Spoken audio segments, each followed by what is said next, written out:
Hi guys, welcome back to my channel. Today we are filming in the worst lighting known to man. I'm sorry, but we are doing the very delayed October wrap-up. I'm filming this on the 9th, so God knows when it'll go up, and I am late and I'm really sorry, but I'm just probably going to call it like recent reads or something so that you can't shout at me for how late I am. I only read 14 books this month, which is not no, 12 books this month, which is not a lot for me personally. But it's not too bad, and I was slumping at the beginning and then I read a load at the end for Horathon, so I'm really excited to show you all the books I read. It wasn't the best reading month, so there are a lot of mixed reviews, but I'm just going to start from the first book I read all the way to the last, in that order. The first book that I read was Rebecca by Daphne du Maurier. This book follows a woman who wants to marry, or who marries this man and ends up moving to the house of Mandalay. Now, at Mandalay, she discovers that Maxim, her husband, the protagonist is unnamed, so we're just going to call her for now, had a wife known as Rebecca who died, and there are ghosts of Rebecca throughout the house. Now, it's not ghosts in terms of like a paranormal sense, it's more of ghosts in terms of Rebecca's essence is everywhere, and there is a housemaid known as Mrs. Danvers who makes this book so creepy, and she's constantly reminding our unnamed protagonist of how Rebecca was so amazing and no one will ever be as good as Rebecca. And honestly, this book, I gave it a 5 stars. Now, my complaint would be that it is very slow, but I say it's a complaint, it's actually what made me love it. The beginning is just so slow with description and mundane tasks, but if you're really willing to sit and read through it, you'll see why those are so important and how those mundane tasks reflect the way that she's acting in trying to be the same as Rebecca but showing her differences. I really, really enjoyed this book, and I was reading it in order to watch the new Netflix adaptation. Don't waste your time. They tried to make it into a romance story, which this is not, by the way. Really loved the ending. I thought it was a fabulous read. I cannot wait to read this again, and I definitely cannot wait to dive into more of Daphne du Maurier's work now that I know I am definitely in love with her writing style. This was a buddy read with my friend Connor from Connor's Library Corner. He DNF'd it after something like 30 pages, but I adored it. Next, I read Red, White and Royal Next, I read Red, White and Royal Blue. That is hard to say. Red. I read this for a hyped romance reading vlog, which you have not received yet, but you will get it soon. I just need to film the last book.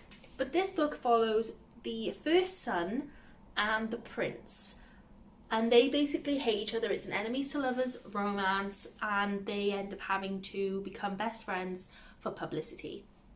And I'm sure, as you can imagine, they realise that maybe they are enemies after all. I gave this book a 2.5 stars.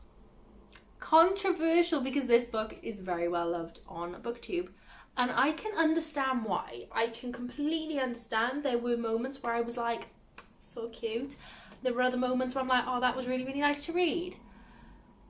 Then I realised to myself that, number one, it is very politics heavy because it takes place during an election of the first son's mother, the president, wanting to become, I believe it's the president, maybe it's the first lady. What's the difference? I don't understand. Damn it. All you Americans are like, oh, it's obvious. Don't know. But there's an election going on that one of the characters' mother is trying to win. And so it became very politics heavy in a way that I did not want to read. I did not find fun to read. I did not really care about. And that didn't help. Also, a problem is in their relationship, I feel like we weren't made to love their relationship. We were made to enjoy the sex scenes.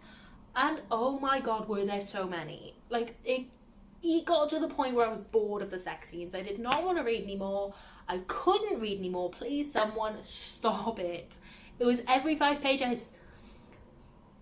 Basically, I'm very glad I read it and that it's off my TBR, but I did not enjoy it and I would not read it again. But I didn't have a problem with the writing style or anything, so I'd be more than happy to try more of Casey McQuiston's work. I know that she's got a really hyped book coming out at the moment called One Last Stop, which is a sapphic romance. I will definitely be giving that a whirl if the reviews look good, but this one just was not for me at all. Next, I read Scythe by Neil Shusterman. This book follows a world where nobody dies. They have advanced so far that there is now technology to cure everything. From every illness to every disease. I don't know what I'm going for here. And the only way to die is by a scythe taking your life. And a scythe is somebody who has been trained to go around and have the power to glean you. And a gleaning is a killing, basically, a murder. But not a murder, because they can't murder you because they're scythes. And we are following, what are their names? Citra and Rowan, on their journey to becoming scythes. And which one of them will prevail? Now, I give this a 4-star. I love this book. It's probably going to be a 5-star if I ever get to reread it in the future. Next, I read A Snowflake's Guide to Christmas by Dave Skinner. I was sent this to review, and it's just a tiny little non-fiction book about surviving Christmas with your family as a new generation kind of person. Because as we know, Christmas can be a very hard time with a lot of controversial opinions. Do not bring up politics at Christmas. Especially not when you are Labour and your whole family are Tories. I really enjoyed this book. I really did. I gave it a 4-star. It had me laughing out loud 3, 4, 5 times a chapter. I'm not entirely sure what you would do with this if you read it, but it was a really fun read. I'm not sure if it was educational, but it was certainly very fun and it took the mick a lot. I don't think it was meant to be taken seriously. Next, I read The Country Village Christmas Show, and this is by Kathy Lake. I was also sent this to review, and I did not like this. I gave it a 2-star. Now, there was nothing explicitly wrong. I enjoyed reading it. Nothing stood out to me as offensive or annoying or frustrating. I simply got to the end and was like, oh, is that it? The romance was lackluster. It was one of the most basic romances I've ever read. It had no pull on me whatsoever to want to continue reading. Didn't want to support these characters. Didn't care if they ended up together or never saw each other again. I did like that it took more of a focus on family friendships and building family relationships up when they have been damaged. But it still didn't do what I wanted it to do. I felt like it left a lot of questions that they'd brought up and I was left not knowing. Overall, a nice read about a small village, but it has nothing better than any other Christmas small village book that I've read, and there are many in the world. So I feel like if you were looking for one of those books, maybe just pass it on to the next one. You know, maybe not this one. Next we had something very exciting. Clockwork Angel, that is right. I have finished the first 3 books in the Mortal Instruments, and I have been able to continue to the infernal devices that I have been long awaiting. Now the true question is, did it live up to everybody's hype of it being actually good in comparison to the Mortal Instruments? The answer to that is an astounding yes. Absolutely. This book is so much better. So much better. The characters are actually well developed. They are likable. I enjoyed it. The romance is actually something you can ship because you actually care. Sorry, 20 Mortal Instruments fans. I know. I'm savage. I'm sorry. I should shut up. All I'm saying is I really, really enjoyed this book and I cannot wait to dive into the next one very soon. I'm driving Connor nuts with how long it's taking me, but I will get there. I promise. Next I read Little Secrets by Jennifer Hillier. This follows a woman who has lost her son during a kidnapping, and it has been a long time since she has seen her son. They never found him. I think it's been a year, and obviously she's struggling with that. Her mental health is not ideal, as they'd say, and I think then she finds out her husband is cheating. I say I think because I don't know if that's a spoiler or not. So she then breaks down into a rabbit hole of overthinking, overacting, and problems. I do not know what the description is for the story, so that's why I'm not saying a lot, because I do not know where spoiler territory ends. All I know is it is incredible. I have got so bored of thrillers recently because I said that they all follow the same pattern, they're boring, I'm sick of reading the same thing. This one blew me out the park. It was a 5-star. It was impeccable. Impeccable. If you have not read this book, pick it up. It's so good. I was listening to it on audio and I was on edge the entire time. I think I started it on ebook, ended it on audio. Oh my god, incredible. And I definitely recommend the audio. I really like the narrator. I then read Mexican Gothic by Silvia Moreno Garcia. I have got rid of my copy, which if that doesn't tell you anything, then you're in for a treat.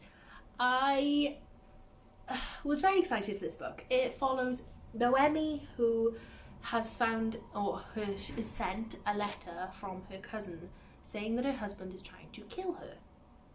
Or something's trying to kill her. I think it was her husband. And so Noemi's dad sends her there to retrieve the cousin or make sure the cousin's okay. I'm not sure what the intention was, I can't remember. But basically Noemi goes to this beautiful home. It's like old, fancy house. It's also kind of creepy, Rebecca vibes.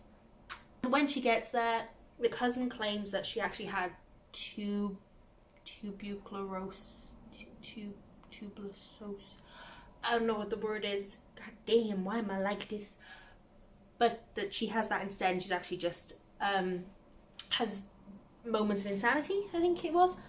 And so she's actually fine. There's nothing wrong. There's no problem. But Noemi is like, you sus. What's wrong? So she stays and she makes sure that her cousin is okay. And in the meantime, she has scary dreams, and there's a lot of beautiful descriptions about the house. Beautiful descriptions. It is a slow book. First 200 pages are exactly like Rebecca, just descriptions of a house and Noemi's creepy experiences within this house. The graphic horror, it is a horror, the graphic wording of the house can sometimes be really, really gross, and I love that. Oh, it was perfect. Then we hit page 204. I think it is. What happened? What? I love weird books, okay? I'm here for weird books. Most people hate them. I really enjoy them. There's something different. This was not okay. This was stupid, in my opinion. I did not want to read that. I didn't care about reading that. Not because it was horror. I was well up for horror. I didn't care that it was gross, because it was graphic, just so you know. Body horror and stuff. Trigger warning. But because it was stupid. I was thinking of so many cool endings, and I was like, oh my god, if this is what's going to happen, this is going to be amazing. There were so many theories. I was like, oh, yes, perfection. And then I read what it actually was, and I was just horrified and disgusted. Absolutely revolting. I actually then put on Twitter saying that if you're going to read this, be warned of all the multitude of trigger warnings. And my friend said, oh, what are some of the trigger warnings? Please tell me. So I'm going to read you the trigger warning list that I sent her. Be warned, it is not a small list. Okay, here's my message that I sent. Cannibalism, racism, eugenism, epidemic, rape, sexual assault, sexism, incest, drugs, suicide, murder, hostage, child abuse, infanticide, and body horror. And then I put, I think that's it. Are you having a laugh? Did you hear how many that was? And that doesn't make it a good horror, by the way, just because there's a lot of trigger warnings. I was so miffed reading this. I actually gave it a 2 star because I don't think I've said that yet. Why was this such a disappointment? Oh, it's heartbreaking, man. I just really wanted this to be the book. I've been so excited about this book for months, and it just did not do it for me. You might love it, but you'd have to like, not even like weird books, because I like weird books, but you'd have to be like totally down for anything to come up in your books to enjoy this. And it just was not for me in any way, shape or form. I'm out. I'm not glad I read it, to be honest. Moving on from the disgusting scene that was Mexican Gothic, I read The Invisible Life of Addie LaRue. Me and everybody else on BookTube, so I'm sure you do not need me to explain what this is about, but I'm going to. This is about Addie LaRue, who makes a deal with the night gods, because everyone keeps saying devil, but I don't know if he's the devil. I don't think he is. I don't think it was ever explicitly said that he was actually the devil. So, a night god. And she makes the deal that she wants to get out of a certain situation that she is in. I'm not going to say it because I don't think it's advertised. And so in order to do that, she says she wants to live the life that she wants to live, and she wants to have time to do everything she wants to do. So she becomes immortal, and she can end this in being immortal anytime as long as she's willing to give the night god her soul. The bad side of being immortal is that nobody will remember her. The minute someone walks out of the room or she leaves, they forget her. And at first I didn't understand how far that would go and how saddening that would be. So it was kind of heartbreaking on every page turn. I adored this. I gave it a 4-star. I really, really loved it. And I'm going to say why I didn't give it a 5-star in a minute. The writing in this was impeccable. She did write this over, I think, 10 years, and you could tell that her heart and soul was poured into this book. It really did something else. It was a joy to read. I feel privileged that I got the chance to read this book. It was remarkable. My qualms with it are that it is slow, and I understand that obviously it's got to be, you're following her over 300 years, but I was like sick of going back to the same year when it like first happened because it was boring to me. I didn't care. There were certain parts that I just thought maybe should have been removed in editing. Maybe. It was still great, don't get me wrong, these are just my mini qualms. I also didn't like the ending. Yes, I know. I cried, of course, like everyone else on the planet. But I wanted... How do I say this without spoiling it? I wanted deep pits of depression after this book. I wanted to never want to pick up a book again. I wanted what... I'm not going to say it. I don't know how to say it without ruining something for someone. I just wanted more. I wanted there to be nothing redeemable about this end. I wanted it to be the most depressing thing you've ever read, which it probably was anyway, but like... I just needed a little something more. That's why it wasn't a 5-star, but it was a really amazing read, and it put me in a very good mood while I was in my sleep. We then moved on to Horror-a-thon, which was why I read Mexican Gothic, but I kind of started early before Horror-a-thon, so oops. But the first thing I read was Horror Store by Grady Hendrix.